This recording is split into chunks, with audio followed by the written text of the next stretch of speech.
Todos conocen las batallas de Tours, Hastings y Crécy, pero hay muchas otras fascinantes de la era medieval poco conocidas por el público. Hoy en Historia de las Cruzadas Reales veremos 5 batallas poco conocidas pero fascinantes de la guerra medieval en la España de las Cruzadas, en Tierra Santa, el Imperio Mongol, los sultanes mamelucos y más. Nos encontraremos con una gran cantidad de generales brillantes y guerreros valientes, como Ricardo Corazón de León, el valiente rey de Inglaterra, Baibars, el feroz sultán mameluco, los monjes guerreros conocidos como los caballeros templarios, los veloces arqueros a caballo de los mongoles, los soldados del Imperio Bizantino y más. Soy J. Stephen Roberts. Acompáñame a repasar 5 batallas fascinantes pero poco conocidas de la Edad Media.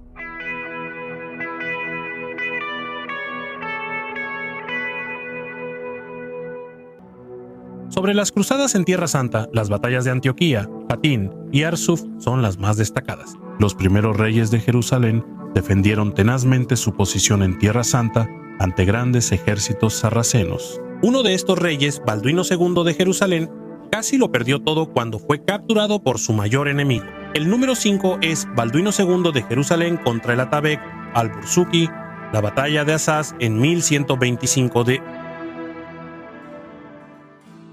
Balduino II se convirtió en gobernante del Reino Cruzado de Jerusalén en 1118.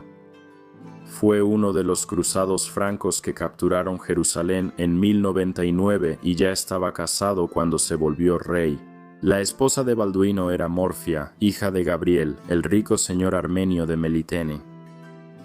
Cuando los cruzados llegaron, Gabriel forjó una alianza con ellos, ofreciendo a Balduino la mano de su hija en matrimonio. Aunque provenían de 2 culturas muy diferentes, Balduino y Morfia demostraron ser una pareja unida por el amor, se dedicaban el uno al otro. Mientras muchos hombres poderosos tenían amantes, Balduino siempre fue leal a su esposa. El reino cruzado de Jerusalén, situado en Palestina, estaba rodeado de reinos musulmanes y los cruzados guerreaban constantemente con los príncipes musulmanes de la región. Balduino II fue nombrado rey en plena lucha. Los turcos ortúquidas ganaban poder en el norte de Siria, pero Balduino II los hizo retroceder con su ejército. Pero los ortúquidas continuaron fortaleciéndose. Balak, un caudillo ortúquida, consolidó su poder en el norte de Siria y enfrentó a Joselino, conde de Edesa, vasallo de Balduino.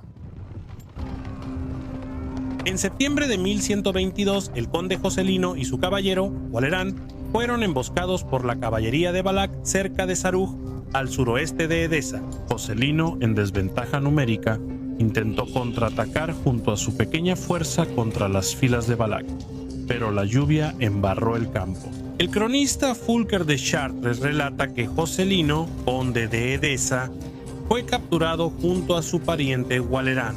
Al menos 100 hombres de Joselino fueron asesinados en una emboscada del emir Balak. El encarcelamiento de un destacado señor cruzado alarmó a los cristianos. El rey Balduino marchó hacia el norte para ver las defensas del condado de Edesa con sus caballeros. Balduino aseguró los castillos de Edesa y eliminó las incursiones de Balak. En abril de 1123, Balduino patrullaba la parte noreste del condado cuando recibió terribles noticias. Como lo describe aquí el cronista Ibn al-Athir Balak, el señor de Carput sitió Karkar. Al enterarse, Balduino, rey de los francos en Siria, marchó con sus tropas para levantar el sitio. Temían que Balak se fortaleciera si lo capturaba. Al enterarse Balak de su llegada, salió a enfrentarlos. Se enfrentaron y los francos perdieron. El rey y varios de sus principales caballeros fueron hechos prisioneros. Balak no podía creer su buena suerte. Ahora no solo tenía al conde de Edesa, sino también al propio rey de Jerusalén. Balak mandó a Balduino al castillo Carput, donde compartió mazmorra con su amigo y vasallo Joselino. Fue un momento aleccionador para los viejos camaradas que lucharon juntos tanto tiempo. Con sus 2 principales líderes presos, el reino cruzado pudo haber caído en caos.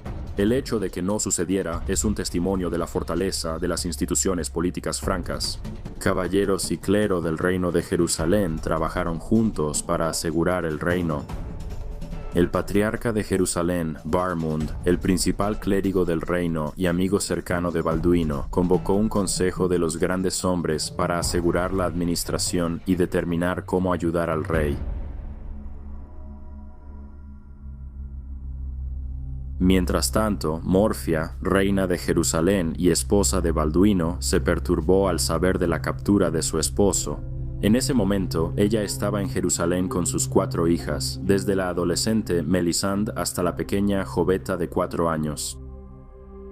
Debe haber sido aterrador para la reina y las 4 princesas. Pero Morfia no se limitó a esperar, usó recursos de su pueblo y reunió guerreros armenios para enfrentar la crisis. Morfia primero envió espías a Balak para averiguar dónde retenían a su esposo. Los armenios supieron que la prisión de Balduino era Karput, una fortaleza remota y protegida en territorio enemigo. Por suerte para Morfia, los armenios que reunió dominaban el sigilo. Se planeó que la banda de Morfia, con unos 50 armenios, se infiltrara en Balak e intentara liberar al rey de Jerusalén. Disfrazados de comerciantes, los armenios viajaron a Karput y se les permitió entrar al castillo junto a otros con negocios allí. Los castillos tenían funciones económicas y militares, por lo que vendedores solían entrar a hacer negocios.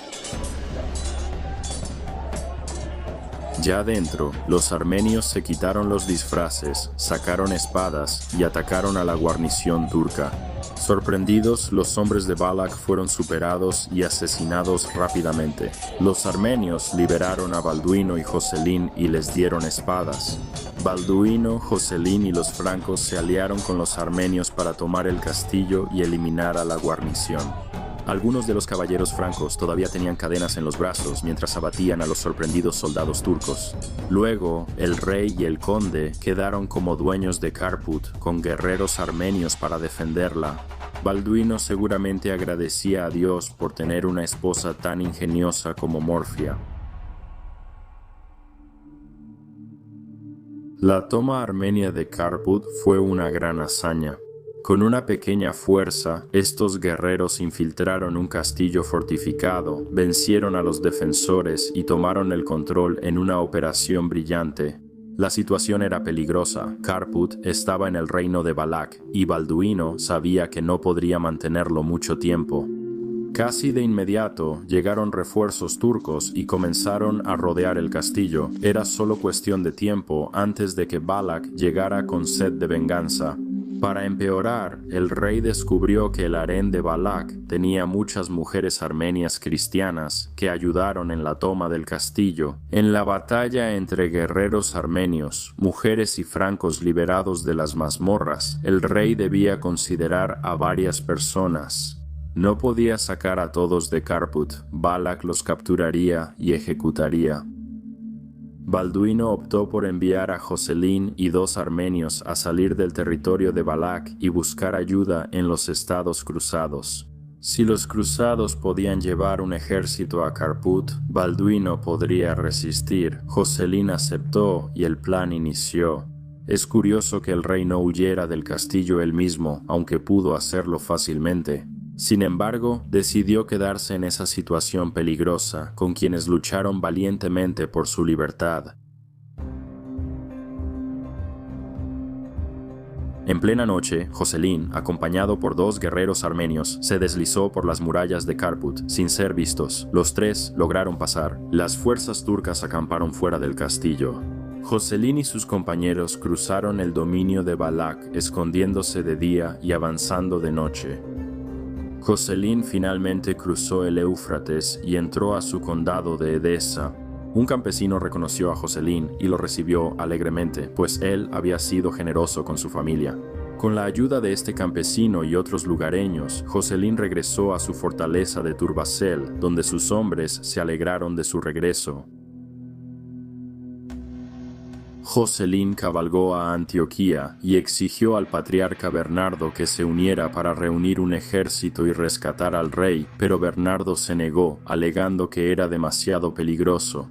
Muy molesto por esto, Jocelyn envió un mensaje más al sur, a Jerusalén, pidiendo tropas para ayudar en su misión de rescate allí. El patriarca, Barbund y el condestable reunieron rápidamente las fuerzas de la ciudad para unirse a Jocelyn en la operación. La negativa del patriarca de Antioquía a ayudar tuvo consecuencias, ya que permitió a Balak reaccionar al golpe de Carput.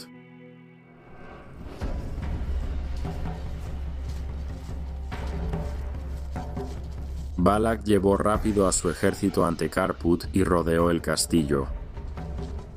Balak llamó al rey Balduino desde las murallas y le insistió que, si entregaba la fortaleza, podría marcharse a sus tierras. Balduino no confiaba en Balak y sabía bien que el emir nunca le permitiría escapar tan fácilmente.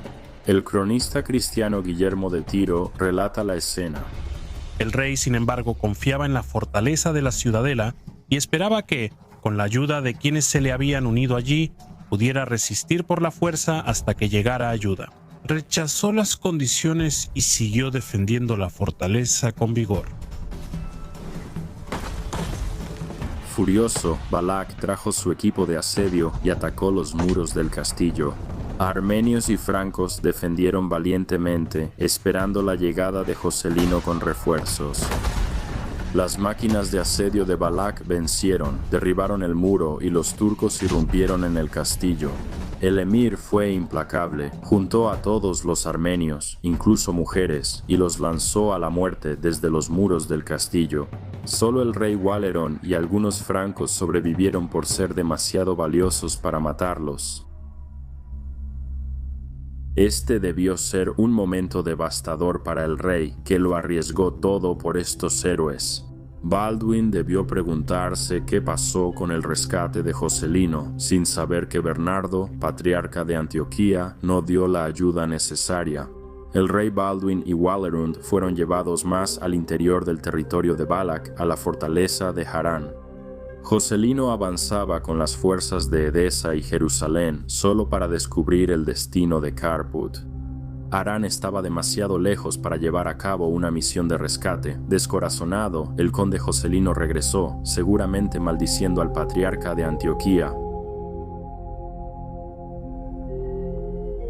La reina Morfia no esperaba este resultado tras el éxito inicial de sus hombres y debió sentirse devastada al conocer lo ocurrido en Carput.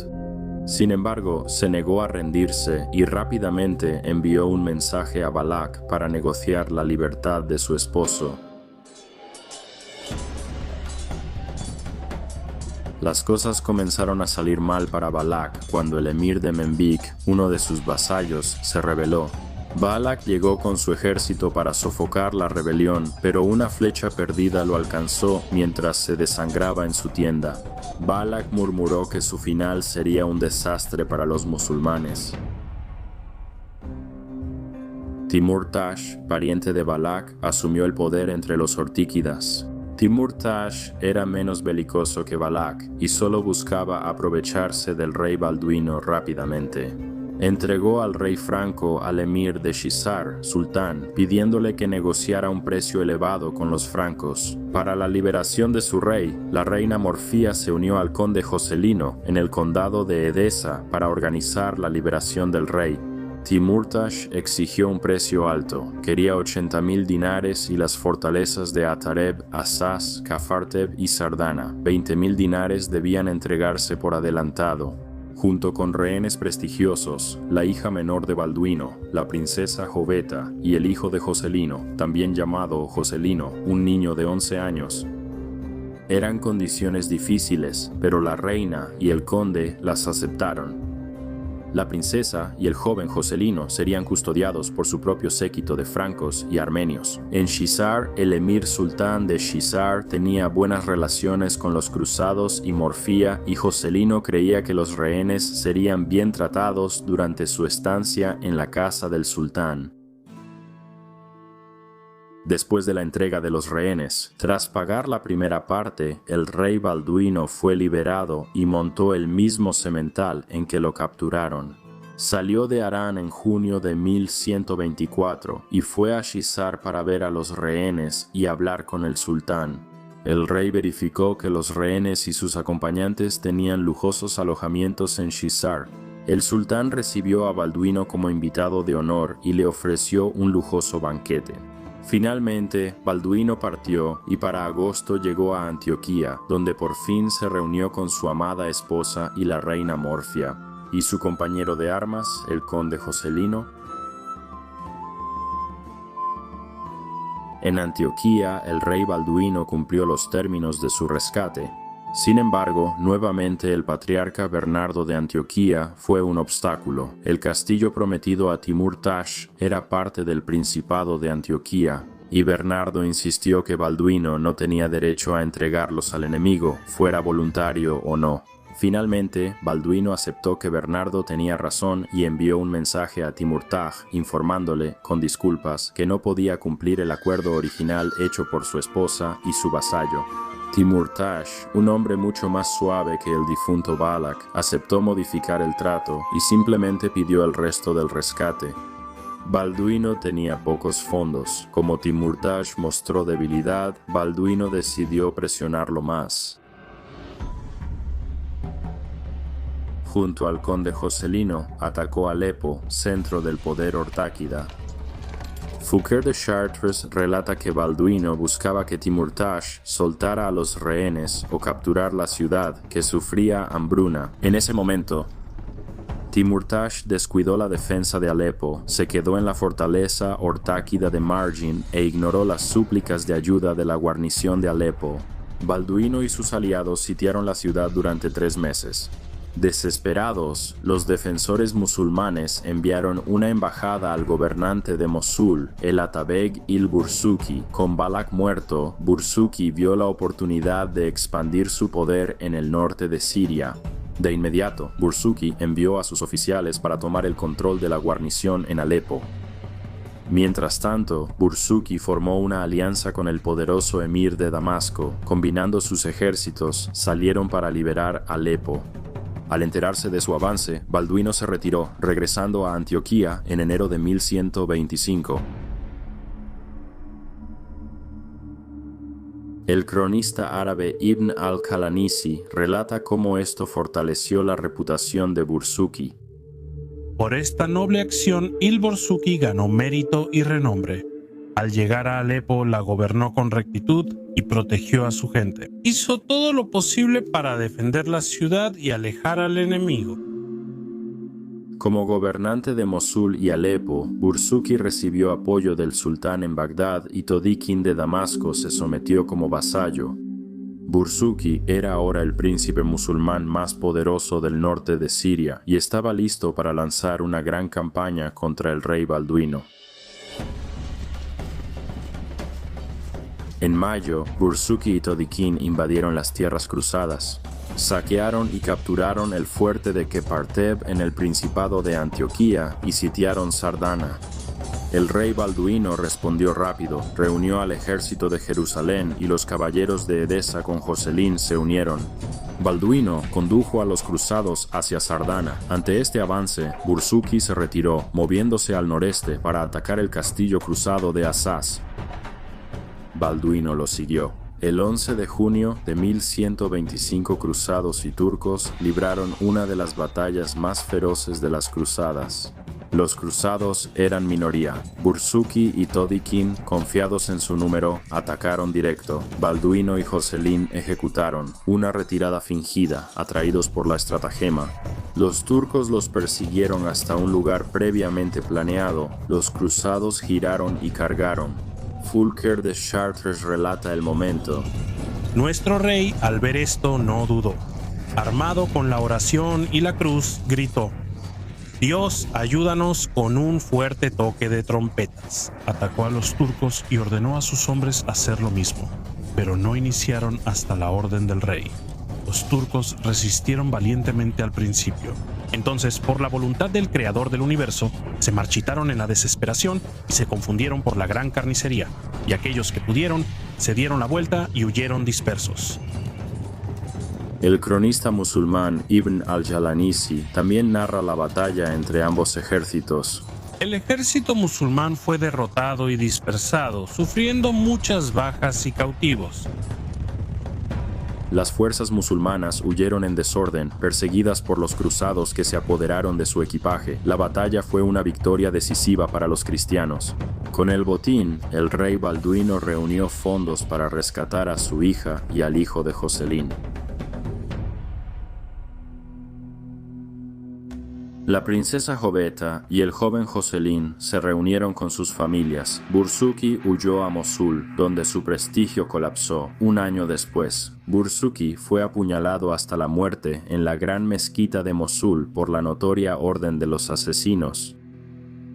El rey Balduino quedó como la potencia dominante en el norte de Siria. En Jerusalén, la familia real finalmente se reunió.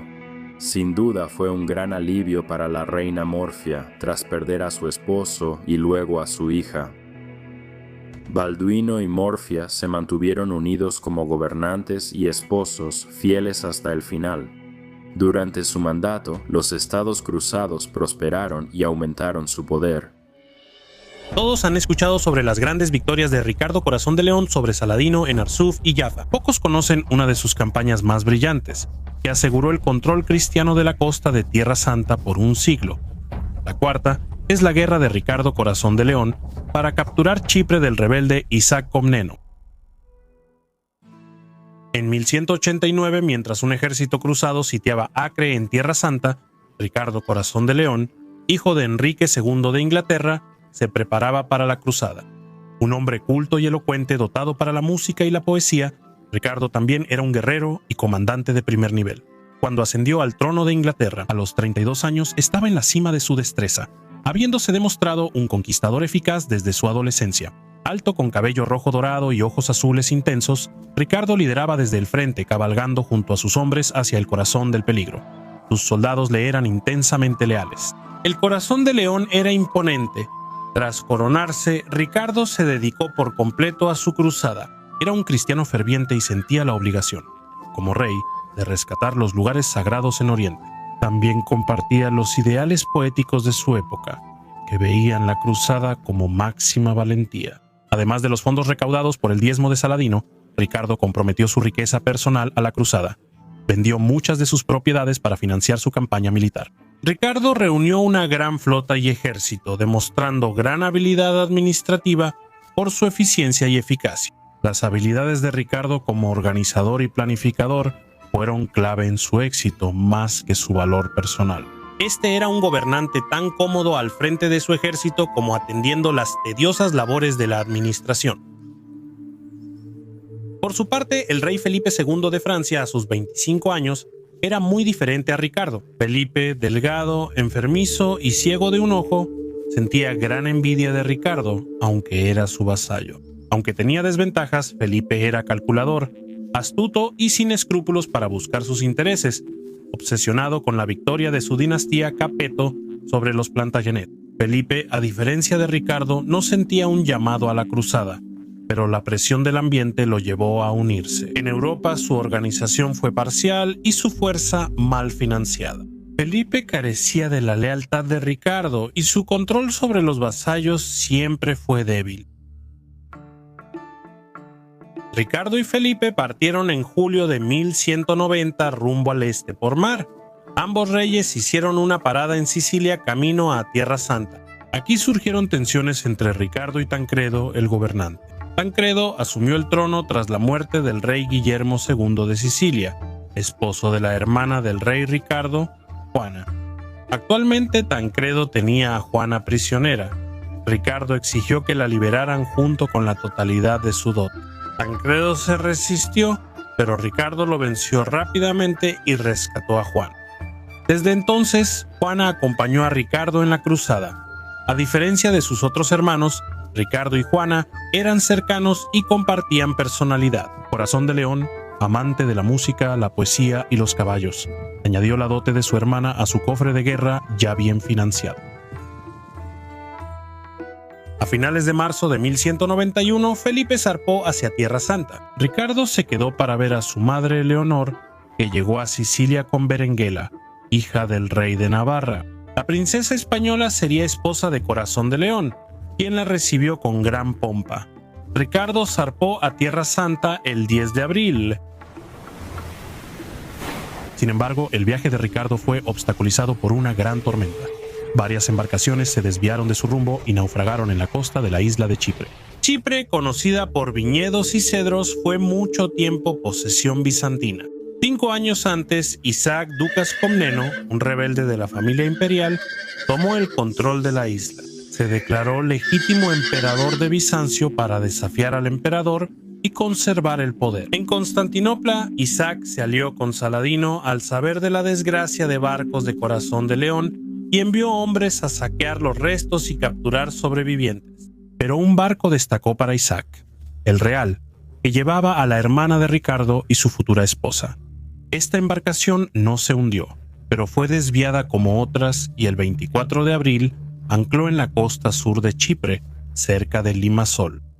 Isaac sabía que si conseguía a la hermana del rey y su prometida, tendría una gran herramienta para controlar al Corazón de León. Envió mensajeros al barco para pedir a las damas que desembarcaran. Como invitadas distinguidas, Juana y Berenguela no se dejaron engañar y se negaron rotundamente. El 5 de mayo, Ricardo llegó aliviado al encontrar a Berenguela y Juana a salvo. Sin embargo, cuando se enteró de que Isaac había encarcelado a algunos de sus hombres, se enfureció. De inmediato envió un mensajero al llamado emperador, exigiendo la liberación de sus hombres y la devolución del botín. Isaac se negó. Fortaleció Limassol, reunió su ejército y se preparó para la guerra. Ricardo invadió Chipre, una de las operaciones más notables de la Edad Media. Isaac se llevó de Limassol todo lo movible: puertas, muebles, bancos, cofres, piedra, cualquier cosa útil para fortificar la playa.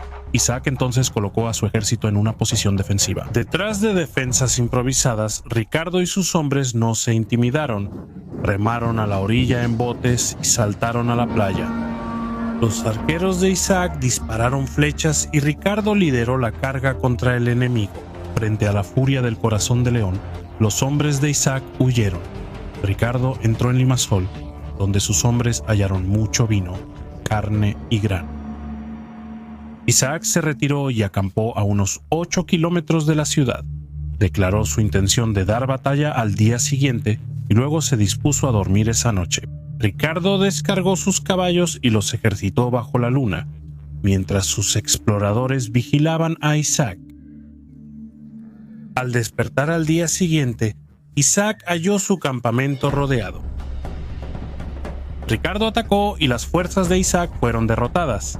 Isaac apenas logró escapar. Ricardo, aún en pijama, tomó el estandarte, el tesoro y los caballos de su rival.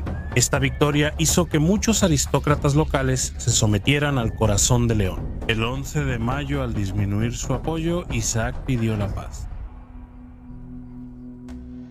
Ese mismo día, Ricardo recibió la visita de 2 comandantes prominentes del asedio de Acre, Godofredo y Guy de Lusignan, como duque de Aquitania. Ricardo debía apoyar a los Lusignan, sus vasallos, así que les ofreció su ayuda. Cuando los hermanos pidieron su apoyo para la reclamación de Guy al trono de Jerusalén, los Lusignan se quedaron con Ricardo para un evento importante el 12 de mayo en la capilla de San Jorge de Limassol. Ricardo se casó con la princesa Berenguela. Los cruzados celebraron a su joven rey y su novia española, quienes parecían felices en esta etapa de su matrimonio.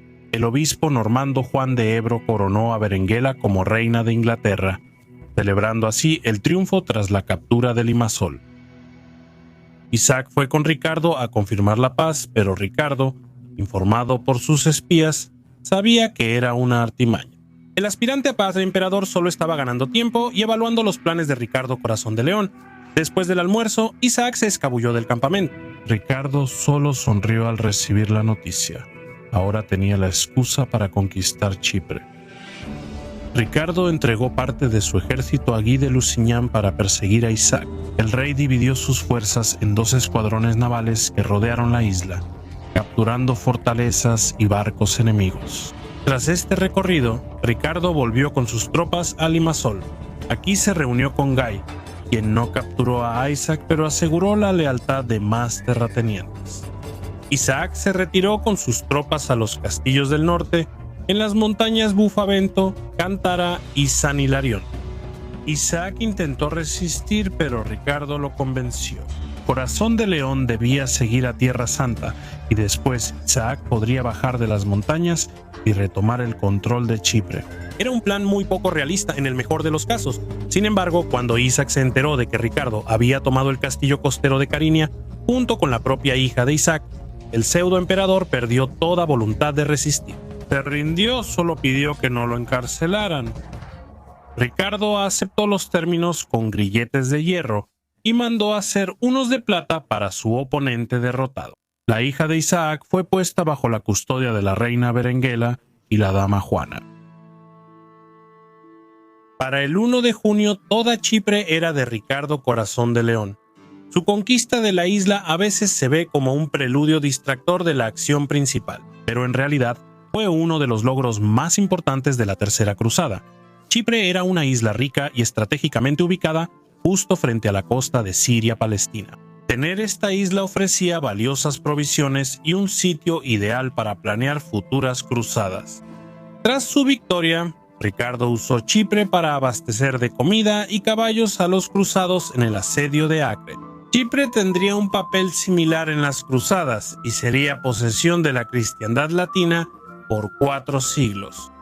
La campaña de Chipre destaca el genio de Ricardo como general, ya que el terreno montañoso dificultaba someter la isla. Como apunta John Gillingham, la operación se planeó y ejecutó metódicamente, asegurando una base crítica de suministros para la cruzada. Ricardo fue a unirse a sus compañeros cristianos en el asedio de Acre. La batalla de Hattin, en 1187, fue la victoria musulmana más famosa de las cruzadas. Otra batalla entre los ayubíes de Egipto y San Luis IX de Francia tuvo consecuencias más duraderas. El número 3 nos lleva a Egipto, y una de las últimas grandes batallas de las cruzadas en Tierra Santa, la batalla de Mansura, en 1250. En 1244, el reino cruzado en Tierra Santa perdió Jerusalén por segunda vez. Ese año, los turcos joresmitas atacaron y capturaron la ciudad santa, la incendiaron, masacraron a los habitantes y la dejaron en un estado de casi total destrucción. La caída de Jerusalén se supo en Occidente, causando horror entre los cristianos. Luis IX, rey de Francia, estaba especialmente preocupado por los informes. El rey Luis, muy piadoso, prometió en 1244 liderar una cruzada para liberar Jerusalén. Para entonces, Luis ya era reconocido como un rey justo y recto, comprometido con Dios y sus súbditos. Como rey cristiano, consideraba que hacer cruzadas era uno de sus deberes más importantes. Después de un largo periodo de preparación, Luis y su flota zarparon hacia Tierra Santa en 1248. Su ejército de unos 15.000 hombres y 2.500 caballeros montados se reunió en la isla cristiana de Chipre. Aquí se prepararon para su primer objetivo, Egipto. Desde el final de la Tercera Cruzada, se decidió que cualquier ejército cruzado que buscara Jerusalén debía antes conquistar el rico Egipto, que era el centro de poder de los musulmanes ayubíes que dominaban la región.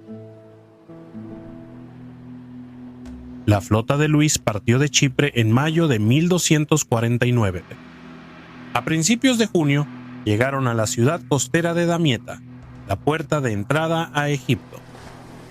El sultán ayubí As-Sali estaba decidido a resistir el desembarco de Luis, pero el ejército francés capturó rápidamente Damieta el 6 de junio. Luis y su ejército ocuparon Damieta, que ahora serviría como base desde la cual podrían realizar operaciones en Egipto. As-Sali. Sus tropas se retiraron por el Nilo hasta la ciudad fortificada de Mansura. En Damieta, los cruzados realizaron un consejo para decidir su siguiente paso. De inmediato hubo fuertes desacuerdos. Roberto, hermano de Luis y conde de Artois, propuso avanzar de inmediato. Sobre el Cairo, capital de Egipto y centro del imperio ayubí, Roberto insistió en que la mejor forma de matar a una serpiente era aplastarle la cabeza, y solo conquistando el Cairo podrían esperar destruir a los ayubíes. Los demás miembros del Consejo de Guerra de Luis no estaban de acuerdo. El Cairo, en el corazón de Egipto, solo podía ser atacado si el ejército cruzado marchaba río arriba por el Nilo. Esto los alejaría de su flota, su fuente de suministros, y los expondría a quedar aislados por las fuerzas musulmanas. Los otros señores argumentaron que debían atacar Alejandría, uno de los puertos más importantes de Egipto. Los cristianos, con sus mejores barcos, dominaban el mar y las flotas desde Chipre podían apoyar fácilmente un ataque a Alejandría. Los cruzados podrían entonces mantener Damieta y Alejandría indefinidamente, privando a los ayubíes de sus puertos comerciales más importantes. Esto debilitaría enormemente a los ayubíes y los haría menos capaces de controlar Jerusalén.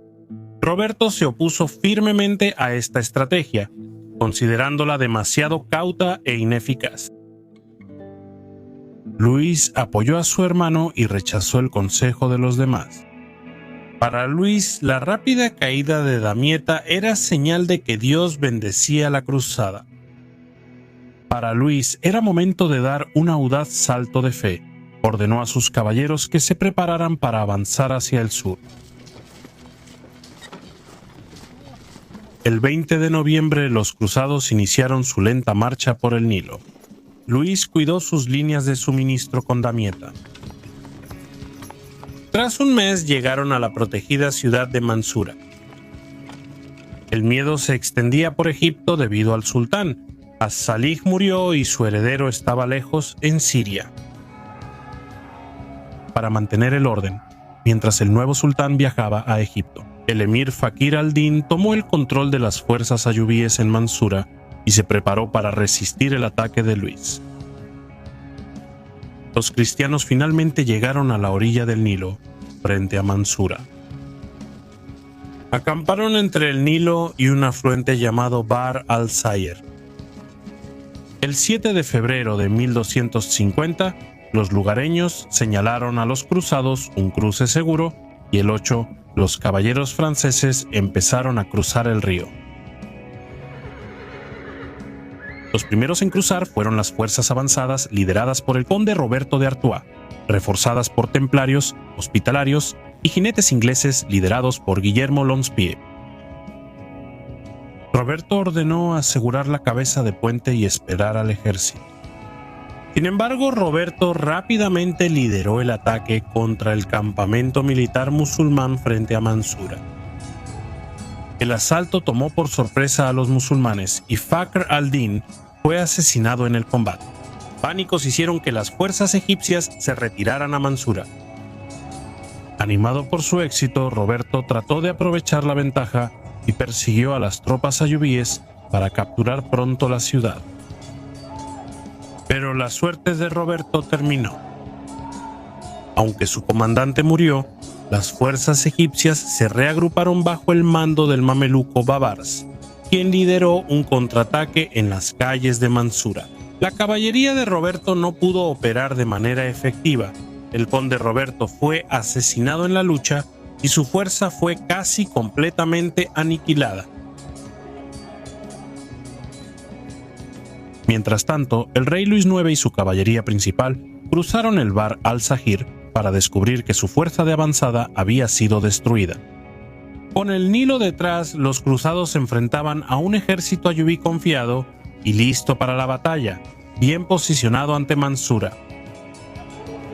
Los mamelucos lideraron rápidamente a las tropas musulmanas contra el ejército de Luis. Los cruzados estaban en una situación difícil con el Nilo detrás de ellos, no podían retirarse. Las tácticas de Luis eran forzar una marcha hacia una posición directamente opuesta al campamento cristiano anterior, al otro lado del río, donde podía esperar refuerzos de infantería y ballesteros. Aún del otro lado, sin embargo, la presión del ataque enemigo era intensa y en algunos lugares la caballería cruzada se dispersó en escaramuzas fragmentadas, mientras que las flechas del enemigo musulmán devastaban especialmente a los cristianos. La lucha duró todo el día, con las fuerzas cruzadas siendo desgastadas. El ejército ayubí fue reforzado continuamente desde Mansura y Luis nunca pudo desplegar una carga de caballería. A pesar de las circunstancias desesperadas, los cruzados lucharon con mucho valor. Al final del día, Luis pudo recibir refuerzos desde el otro lado del río.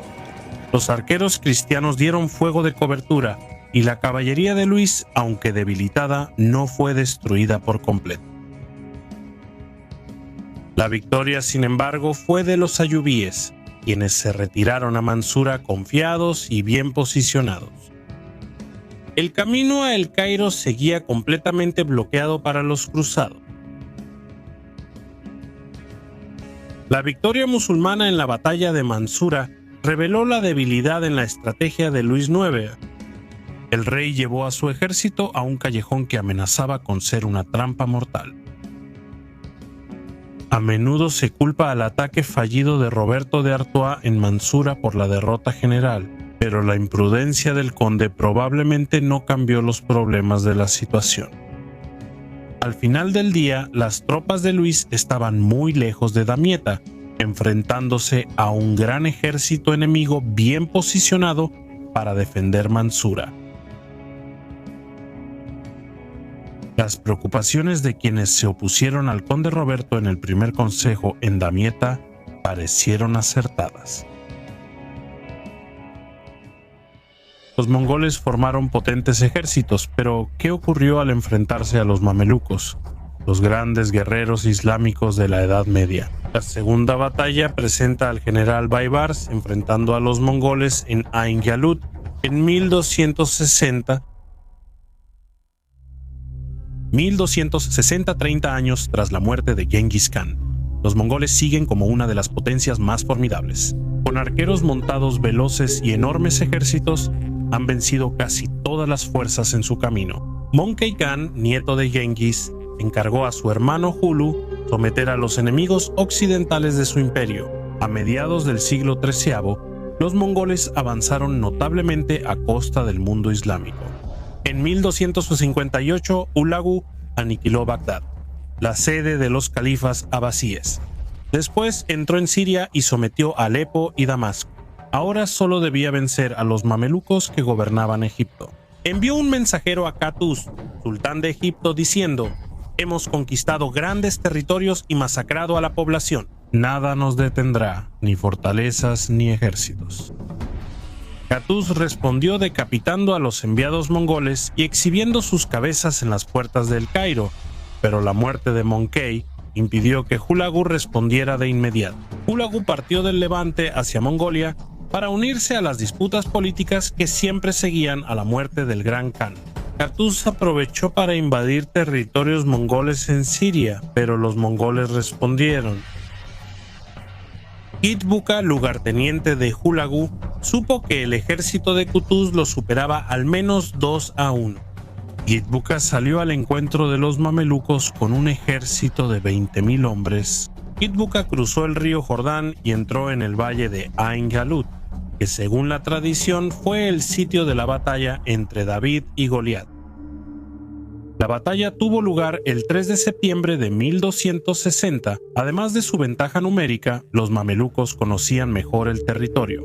Qutuz escondió gran parte de su ejército en las montañas y envió una avanzada al mando del comandante Baybars para escaramuzar con los mongoles e intentar atraerlos a una trampa. Al inicio, los enfrentamientos eran solo ataques rápidos, con arqueros montados de ambos lados lanzando flechas. Los combates siguieron por un tiempo sin que algún bando lograra ventaja. Finalmente los mongoles atacaron con fuerza, justo lo que Baibars deseaba. Baibars respondió ejecutando una retirada fingida diseñada para atraer a los mongoles a perseguir a su caballería. Los mongoles cayeron en la trampa. Baibars corrió hacia las colinas atrayendo a las fuerzas mongolas tras él. Por fin, Baibars tenía a sus enemigos donde quería. De pronto, el resto de las fuerzas de Katusa apareció y los mongoles quedaron rodeados por todo el ejército mameluco.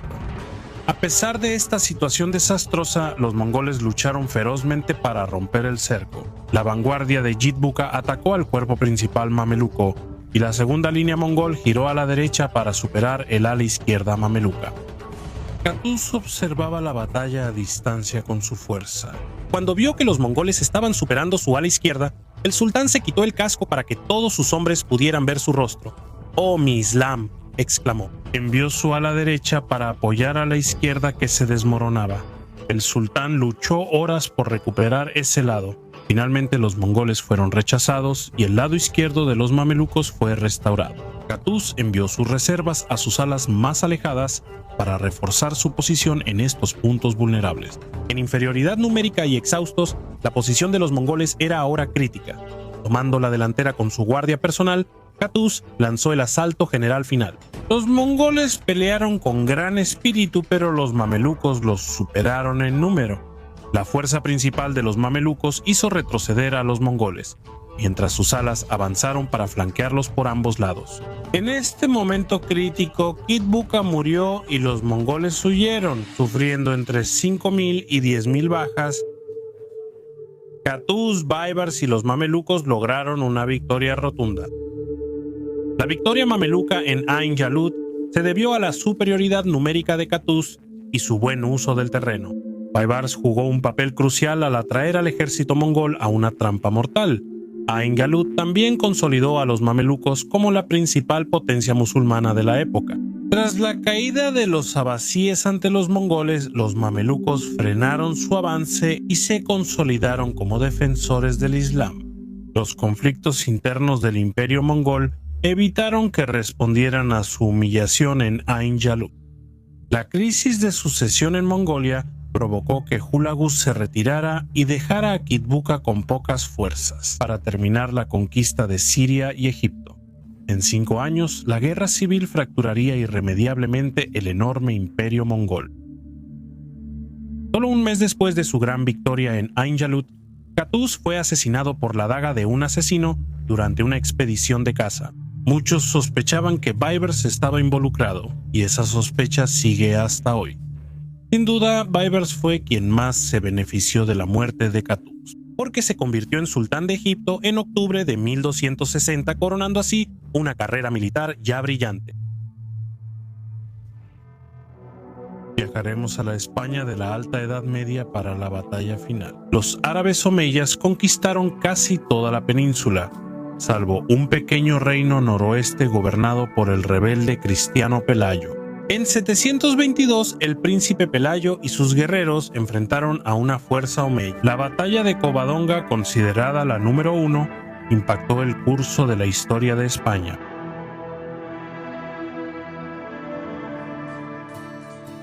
La religión definía el estatus legal de los conquistados.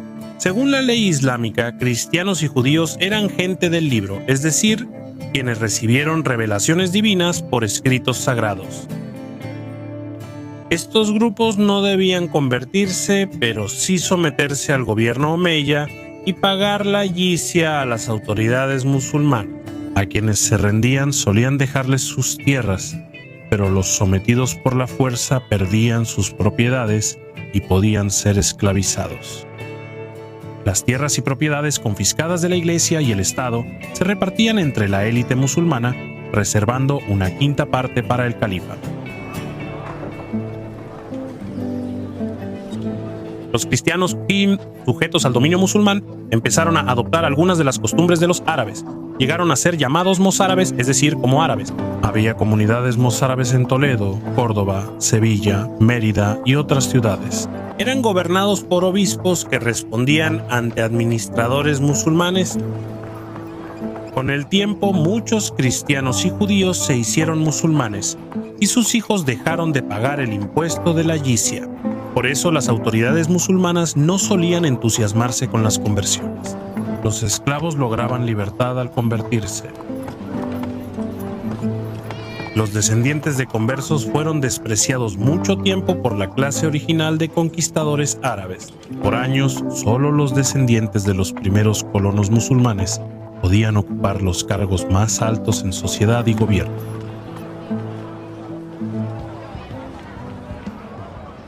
En este primer periodo, los omeyas de España empezaron a entrar en Francia. En ese entonces, Francia era gobernada por la decadente dinastía merovingia, pronto reemplazada por los carolingios con Carlos Martel. En 717 los musulmanes controlaban Barcelona, facilitando el envío de ejércitos por los Pirineos.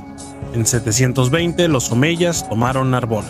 Los musulmanes avanzaron hasta Toulouse, pero en 721 fueron derrotados por Odón, duque de Aquitania. 4 años después, los musulmanes tomaron Carcasona y saquearon Borgoña.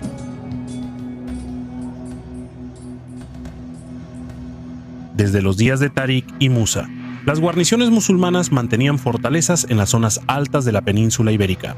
En las zonas remotas del centro de los Pirineos, el dominio omeya apenas llegaba a los riscos donde se reunían los rebeldes cristianos del noroeste.